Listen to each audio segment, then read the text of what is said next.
menurut prediksi saya, dan akhirnya dimenangkanlah oleh Prabowo Subianto dan Gibran.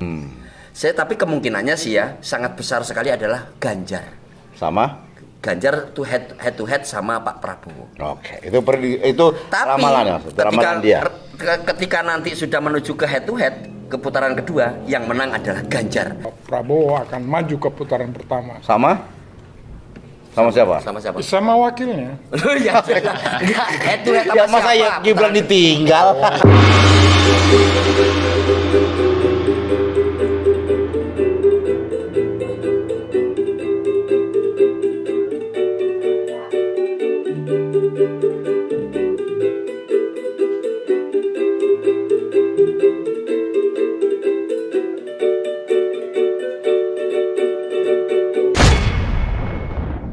Berdiri bulu romaku, merinding kulit tubuhku, padanya dia berpujangga.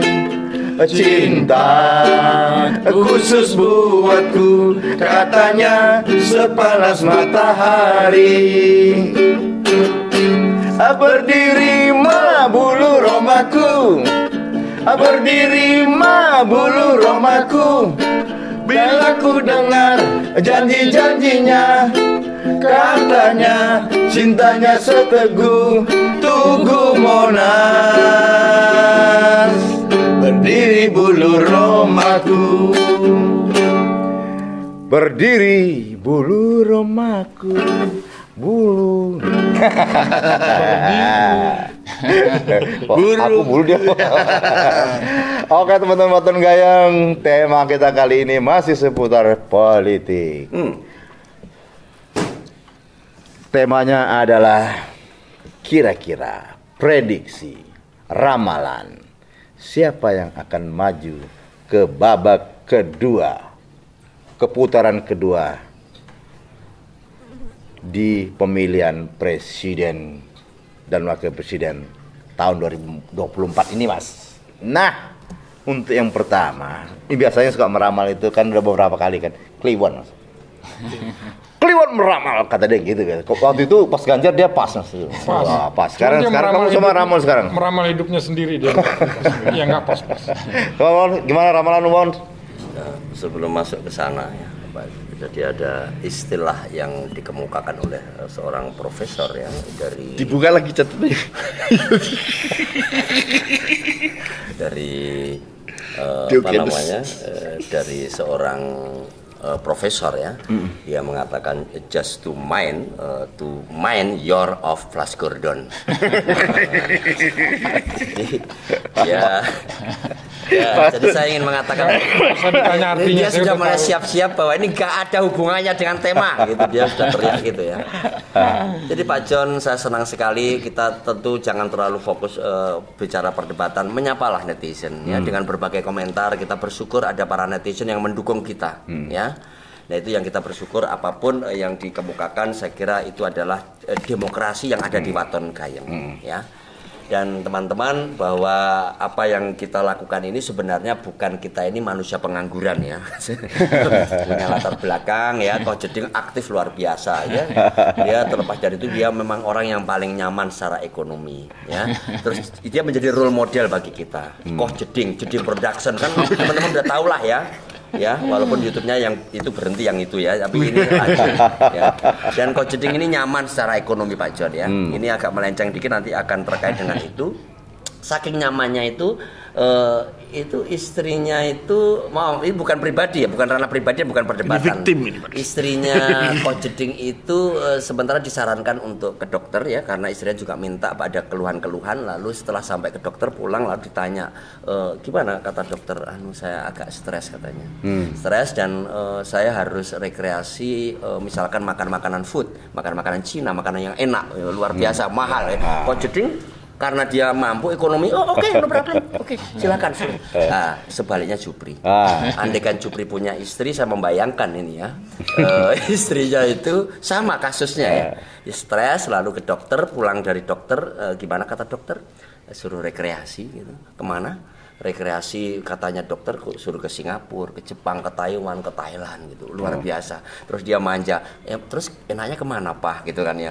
Jawaban Jupri, ke dokter lain aja. jadi mungkin faktor ekonomi ya berbeda dengan Coach Jeding ya. Oke, tadi terkait dengan tema sekarang coba dia agak protes nih terkait dengan tema prediksi, ini agak sulit nih Pak John.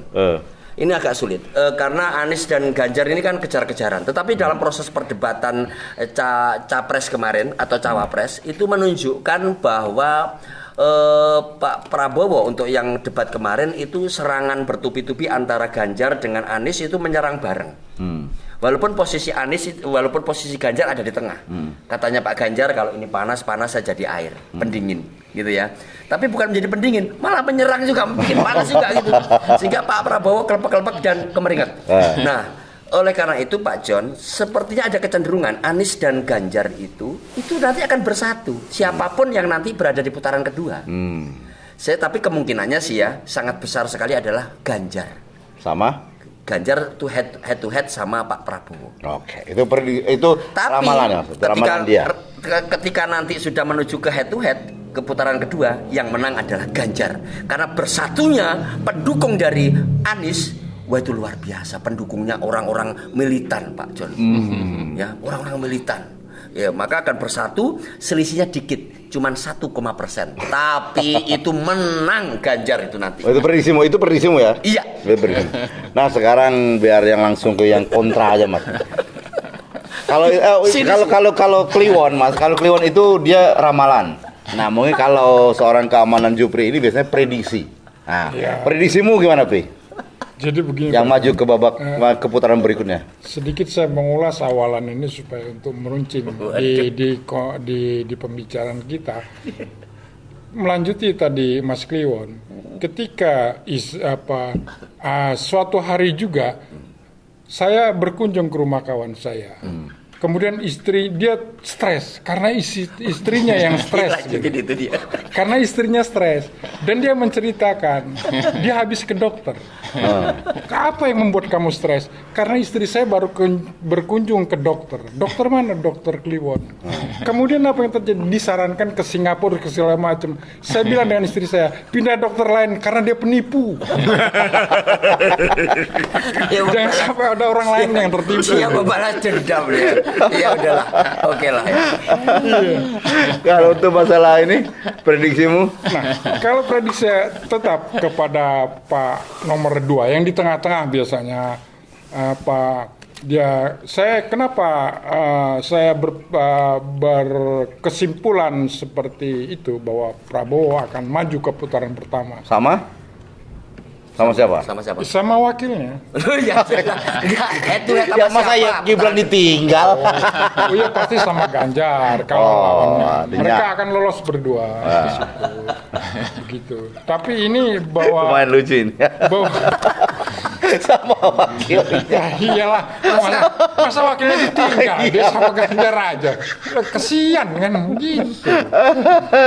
Pada cabut semua. Ya terus nih.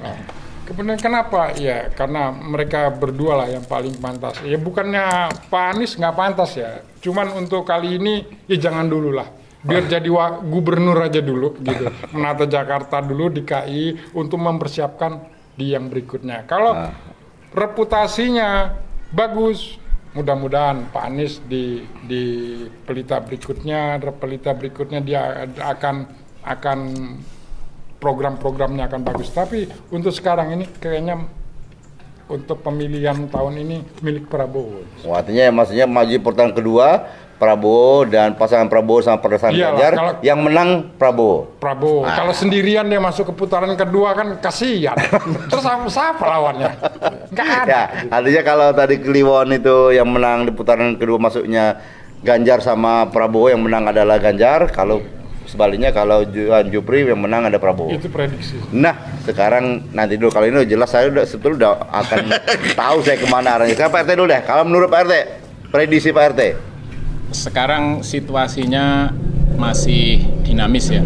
Jadi dalam artian ntar yang maju ke putaran kedua itu entah Pak Prabowo, entah Pak Ganjar atau Pak Anies ya. Jadi Tapi sebenarnya kemungkinan paslon ini ketiga-tiganya punya peluang untuk maju ke putaran kedua. Karena ini memang sangat dinamis sekali. Kita belum bisa menebak antara urutan kedua dan ketiga ini masih sangat berimbang dan tipis. Nah, mungkin saat sekarang Pak Prabowo di atas angin ya, dalam artian surveinya unggul lah. Nah, kemungkinan besar Pak Prabowo bisa lolos ke putaran kedua. Kita nggak usah ngomong survei deh Pak. Aku sekarang udah mulai jengah, nggak percaya sama survei itu. Ada yang Anies yang menjijit paling tinggi, ada yang Ganjar paling tinggi, ada Prabowo yang paling tinggi. Ini yang mana yang benar sih saya bilang itu? Jadi prediksi aja lah, nggak usah ngomong survei. Memang survei itu tendensinya masing-masing ya. Biasanya dia kan bisa berafiliasi terhadap paslon tertentu. Nah, menurut saya prediksinya yang lolos putaran kedua yaitu antara pasangan Bapak Prabowo dan Gibran, mungkin yang satunya antara Ganjar dan Mahfud. Yang menang? Nah, prediksimu? Saya belum bisa menentukan sekarang karena itu masih dinamis sekali. Itu masih 3 bulan lagi sesudah bulan Februari. Nah, jadi itu bisa semuanya bisa kemungkinan ini bisa Jadi nggak ada putaran kedua kalau lolos semua, kembali lagi ke putaran pertama lagi. Di 3 bulan berikutnya yang putaran kedua itu makin mengkerucut. Ini Mas Jeding, ini apa? Ya ini pemikiran jawaban-jawaban para pejabat negeri ini pada umumnya, Mas Jeding. Selalu punya alibi, tidak mau mengatakan yang sesungguhnya. Nggak mau, dia selalu punya alasan-alasan. Itu contohnya pejabat dari mulai RT sampai ke presiden begitu aja kalau ditanya. Nggak mau saklek. Sekarang Mas Jeding lah.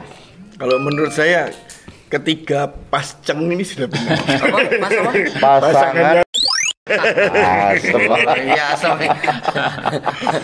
Ya sudah kelihatan. Ini aku sudah kelihatan. Jadi pasti Prabowo, Ganjar masuk putaran 2 itu sudah pasti. Karena ibarat minuman, ini sebetulnya semua itu bagus. Itu minuman bervitamin. Kalau Prabowo itu lemon.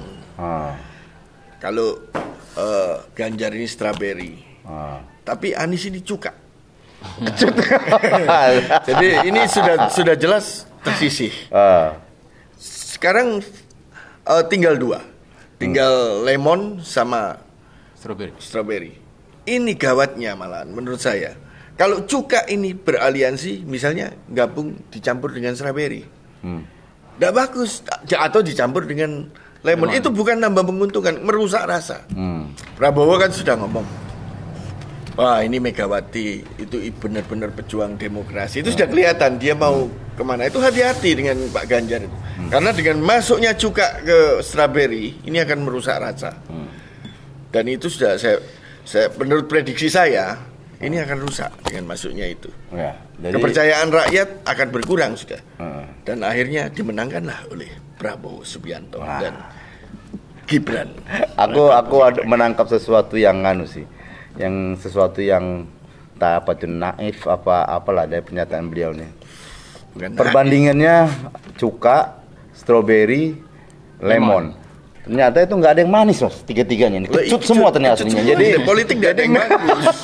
Kita memilih dari beberapa yang kecut ini, yang paling kecutnya agak lumayan lah kayak ketimbang. Itu kan hanya analogi. Analoginya begitu. Tapi kalau diminum jadi anarkis. Idenya anarkis. Iya. Jadi Prabowo, Ganjar. Iya. Ini tengah-tengah. Saya juga tengah-tengah, nggak bisa saya nanti dikira pro, padahal enggak sih sebetulnya. Artinya 2 lawan. Kalau saya begini Pak John, untuk episode berikutnya kita lihat kontrak kita tinjau lagi dah, terutama untuk improvisasi kata-kata. Jadi terutama di klausul di pertanggungjawaban, tanggung jawab masing-masing gitu. Saya nggak mau kata-kata improvisasi dia bertanggung jawab. Saya kira Pak John, ini perlu saya klarifikasi pernyataan. Karena memang teman-teman netizen udah tahu kok ya. Kita ini tidak diatur oleh KPU perdebatan kita. Sementara yang kemarin Capres itu diatur oleh KPU. Sementara Pak Presiden misalkan memberikan pernyataan bahwa tolong dievaluasi dong ini bla bla bla bla. Loh, cawe-cawe jadinya. Oh iya. Nggak boleh. Karena apa? Nanti kalau seandainya diterima pendapatnya dari Pak Jokowi masukannya, berarti dia bisa dicampuri dong oleh pemerintah. Ya. Lah kita ini nggak ada KPU, makanya apa? Kita nggak punya aturan. Ya. Jadi nggak ada yang ngatur. Gitu ya. Kita sebetulnya yang demokrasi. Aturan dia. Artinya yang demokrasi itu kayak kita ini demokrasi, nggak ada yang cawe-cawe mas. Nah kalau yang di lain misal KPU apa segala macam kita nggak tahu ya. Kalau mereka kayak dulu ada KPK katanya nggak ada yang boleh cawe-cawe, KPK independen. Tapi setelah sininya kan dengan beritanya ada juga mana yang cawe-cawe ternyata. Iya. Aduh, gitulah negeri kita ini mas. Pusing. Pokoknya kita tetap menjadi diri sendiri. Netral ya? Netral. Mungkin ada lagi yang mau ditambahkan? Netral dan sudah nggak ke Ganjar ya? Siapa? Anda. Netral. Itu luber. Ini akan ada dejavu yang terulang. Jadi sekarang ini orang sedang kok jangan kan dia ada bajumu itu dejavu. Coba lanjutin, menarik ini.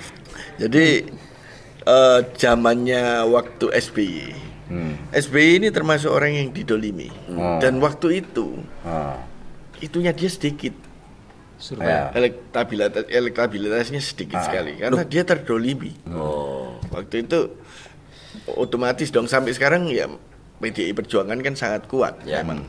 Tapi jangan salah, dengan caranya dia yang seperti dulu dia akan jatuh kali ini. Sekarang sudah banyak yang ngomong Jokowi direndah-rendahkan. Jokowi dibilang, kalau Jokowi tidak di PDIP kasihan deh, lu presiden digituin. Menghadap mega kursinya gede sekali. Jokowi duduk di kayak bangku sekolah. Saya ngelihat itu tidak mentolo. Sementara dia datang ke tempatnya Prabowo. Di TikTok kan ada tuh, langsung dirangkul, diagung-agungkan. Pak Prabowo langsung suruh Jokowi maju dulu. Dia merasa di mana dia dicintai. Jadi Jokowi ini beralasan John untuk pindah itu. Kalau saya jadi Jokowi, saya terang-terangan, saya tidak mau di PDIP caramu kayak gini. Dan sudah keluar suara kan, rendah-rendahkan. Tadi saya mencermati kata-kata Mas Didi. Kalau saya jadi Jokowi, untung Tuhan Maha Adil. Kalau dia yang jadi Jokowi, saya nggak tahu sudah hancur. Mana-mana ini. Nggak, kalau dia jadi Jokowi. Buat ton gaya. Nah, kalau dia jadi kemarin dia jadi Jokowi udah nggak dipilih sama PDI dari kemarin udah. Cuman poin yang menarik dia untuk kali ini sangat cerdas sekali. Saya banyak mendapatkan pencerahan dari Coach Jeding. Kalau gitu syuting. Pencerahan apa kalau kata Prabowo bukan menyesatkan? Ya. Pencerahan apa menyesatkan? Ya, memang itu menyesatkan, cenderung anarkis, tapi membuat kita itu menjadi bangkit ingin membalas. Itu kan berarti semangat. Syutingnya ternyata karena siang ini. Saya kira besok ke depannya syuting siang karena malam ngantuan. Jadi gak semangat. Ada lagi yang mau nambahin? Cukup? Ada lagi ya? Cukup dong gimana? Tambahkan Jupri. Dukung dong teman. Ya kalau saya sih sekali lagi saya berharap dengan netizen pemilu makin dekat, keadaan makin tajam, makin meruncing. Jadi, kita tetap harus dengan pikiran sehat, harus tetap menjaga keseimbangan, ketentraman negara kita. Jadi kitalah dimulai dari kita. Gitu aja. Dan salam damai selalu. Closing statement. Intinya ketika kita memprediksi mengapa Pak Prabowo nanti head to head sama Ganjar tentu ada alasannya. Karena apa? Melihat dari pertimbangan-pertimbangan ketika dia berdebat itu luar biasa ya. Ganjar betul-betul menohok. Anies juga keren ya, mengkritisi mengenai hukum ya. Karena kalau di luar negeri ya itu hukum itu ditegakkan. Di sana itu sampai ada hukuman mati. Tapi kalau di sini hukum yang dimatikan. Bahkan di luar negeri itu ada hukuman gantung. Tapi di sini hukum digantung oleh pelaku. Saya kira gitu ya untuk closing ya. Itu closing dari Kliwon tadi. Tapi perlu dicatat di kertas lagi. Ya perlu dipertegas juga Mas. Enggak cuma di luar luar negeri. Itu keren itu. Enggak, tapi enggak cuma di luar negeri. Cuman dia tadi membuat melawak aja sebetulnya. Enggak cuma di luar negeri, bahwa di Indonesia juga ada hukuman mati, Mas. Budiman, Ferry apa namanya? Siapa yang pengedar narkoba? Dihukum mati, Mas. Iya, kalau narkoba. Jadi kan di kita juga berlaku hukuman mati. Tapi ratusan yang sampai sekarang belum dihukum. Oh iya. Oke, teman-teman gayeng, sampai di sini dulu perdebatan kita, perjumpaan kita. Kita jumpa lagi di episode berikutnya. Bye bye.